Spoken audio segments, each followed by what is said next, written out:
नमस्ते दोस्तों, जानते हैं आदित्य मिशन क्या है ये, क्या काम करने वाला है और कैसे करेगा। तो आदित्य मिशन सूर्य के ताप से किस तरह खुद को बचाएगा, आदित्य L1 कैसे करेगा ये काम, जाने इसरो का प्लान। 2 सितंबर को इसरो ने श्रीहरिकोटा से आदित्य L1 का सफल प्रक्षेपण किया है। अब से 4 महीने बाद अंतरिक्ष यान यानी सूर्य के निकट अपनी हेलो कक्षा L1 पर सफलतापूर्वक स्थापित हो जाएगा। सूर्य मिशन को आदित्य L1 नाम इसलिए दिया गया है क्योंकि यह पृथ्वी से 15 किलोमीटर दूर लैग्रेंजियन बिंदु L1 में रहकर अपने अध्ययन कार्य को आजमा देगा। सूर्य के इतने अधिक तापमान में आदित्य काम कैसे करेगा। तो दोस्तों, आपके अपने चैनल पर स्वागत है। 2 सितंबर को इसरो ने श्रीहरिकोटा से आदित्य L1 का सफल प्रक्षेपण किया है। अंतरिक्ष यान सूर्य के निकट अपनी हेलो कक्षा L1 पर सफलतापूर्वक स्थापित होगा। इस प्रक्रिया में लगभग 4 महीने लगेंगे। New Delhi Jagran desk. Aditya L1 mission Bharat अंतरिक्ष सेक्टर में एक के बाद एक ऊंची छलांगें लगा रहा है। 23 अगस्त को चंद्रयान 3 मिशन के तहत रोवर चांद के साउथ पोल पर सॉफ्ट लैंडिंग कराई और अब अपने चारों ओर मिशन को पूरा करने की दिशा में भारतीय अंतरिक्ष अनुसंधान संगठन इसरो ने अपना पहला कदम बढ़ाया है। शनिवार यानी 2 सितंबर को इसरो ने श्रीहरिकोटा से आदित्य L1 का सफल प्रक्षेपण किया है। अब से 4 महीने बाद अंतरिक्ष यान सूर्य के निकट अपनी हेलो कक्षा L1 पर सफलतापूर्वक स्थापित हो जाएगा। सूर्य मिशन को आदित्य L1 नाम क्यों दिया गया? तो विशेषज्ञों ने मिशन के सफल प्रक्षेपण व विज्ञान मानवता के लिए इसके महत्व को सराहा। पृथ्वी और सूर्य के बीच 5 लैग्रेंजियन बिंदु पार्किंग क्षेत्र हैं, जहां पहुंचने पर वस्तु वहीं रुक जाती है। सूर्य मिशन को आदित्य L1 नाम इसलिए दिया गया क्योंकि यह पृथ्वी से 15 लाख किलोमीटर दूर लैग्रेंजियन बिंदु 1 यानी L1 में रहकर अपने अध्ययन कार्य को आजमाएगा। अब सवाल यह है कि सूर्य के इतने अधिक तापमान में हमारा आदित्य L1 काम कैसे करेगा, कितनी चुनौतियों का सामना करना पड़ेगा, सूर्य के रहस्यों को कितना जान पाएगा आदित्य L1। सूर्य के रहस्यों का अध्ययन काफ़ी चुनौतीपूर्ण है क्योंकि इसके सतह का तापमान 9,941 डिग्री फ़ारेनहाइट है। सूर्य के बाहरी कोरोना का तापमान अभी तक नापा नहीं जा सका है। माना जाता है कि इसका तापमान लाखों डिग्री फ़ारेनहाइट होगा, जिसे सूर्य के नज़दीक पहुंचना नामुमकिन है।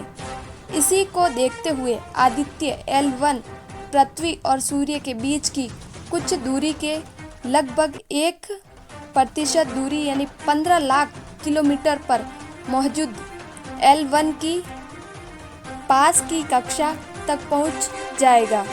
इसरो के साइंटिस्ट का मानना है कि L1 बिना किसी बाधा के लगातार सूर्य के बारे में महत्वपूर्ण जानकारी दे सकेगा। सूर्य के तेज तापमान से खुद को कैसे बचाएगा आदित्य L1? सूर्य के प्रचंड ताप से बचने के लिए आदित्य L1 में अत्याधुनिक ताप प्रतिरोध तकनीक लगाए गए हैं। इसके बाहरी हिस्से पर स्पेस कोटिंग की गई है जो सौर ताप से उसे बचाए रखेगा। इसके अलावा L1 में मजबूत हीट शील्ड और अन्य उपकरण भी लगाए गए हैं। वैज्ञानिकों ने बताया क्या है कि मिशन का मुख्य उद्देश्य अशोक वीवी एव इंटर यूनिवर्सिटी सेंटर फॉर वीवी inter university centre for astronomy and astrophysics Pune के पूर्व निदेशक और कुलपति प्रोफेसर सोमक राय चौधरी ने इसरो के सौर मिशन की तारीफ की और कहा, आदित्य L1 मिशन मुख्य रूप से वैज्ञानिक लक्ष्य के लिए हुआ है, लेकिन इसका प्रभाव उद्योग, समाज के महत्वपूर्ण पहलुओं तक पड़ेगा। अंतरिक्ष, मौसम, दूरसंचार और नौवहन नेटवर्क, हाई फ्रीक्वेंसी रेडियो संचार, हवाई यात्रा, विद्युत ऊर्जा ग्रिड और पृथ्वी के उच्च आकांक्षों पर तेल पाइपलाइनों को प्रभावित करता है।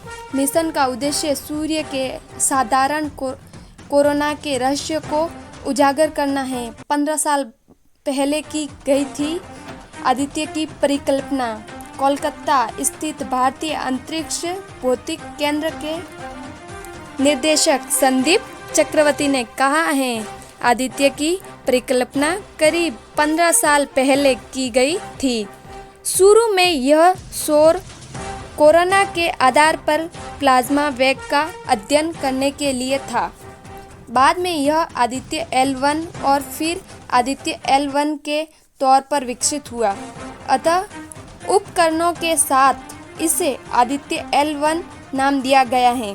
जहां तक मिशन के उपकरणों और क्षमताओं की बात की तो पेलोड थोड़े निराशाजनक हो रहे हैं और उपग्रह निश्चित रूप से खोज श्रेणी का एक नहीं है। ऐसा करने वाला तीसरी अंतरिक्ष एजेंसी बनेगा इसरो।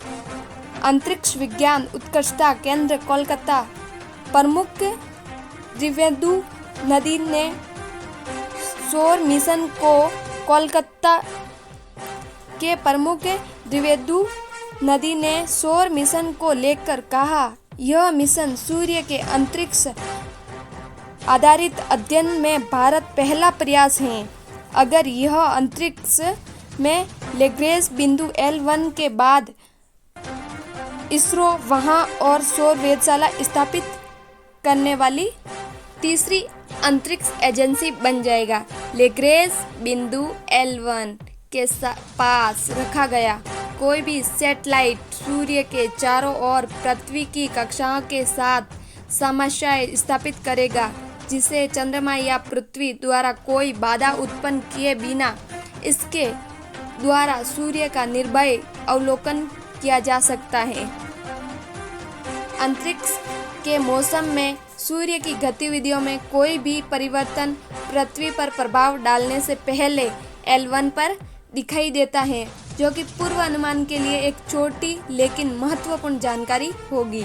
आदित्य L1 का उद्देश्य कोरोनल मास इलेक्शंस CME सहित सूर्य की गतिविधियों के विभिन्न पहलुओं को उजागर करेगा और यह पृथ्वी के निकट अंतरिक्ष पर्यावरण की भी निगरानी करेगा और अंतरिक्ष मौसम पूर्वानुमान मॉडल को और सटीक बनाने में अहम साबित होगा। तो दोस्तों बताइएगा कि हमारा आदित्य L1 सूर्य पर मिशन सफलतापूर्वक रहेगा या नहीं, कमेंट करके ज़रूर बताइएगा। Thank you for watching.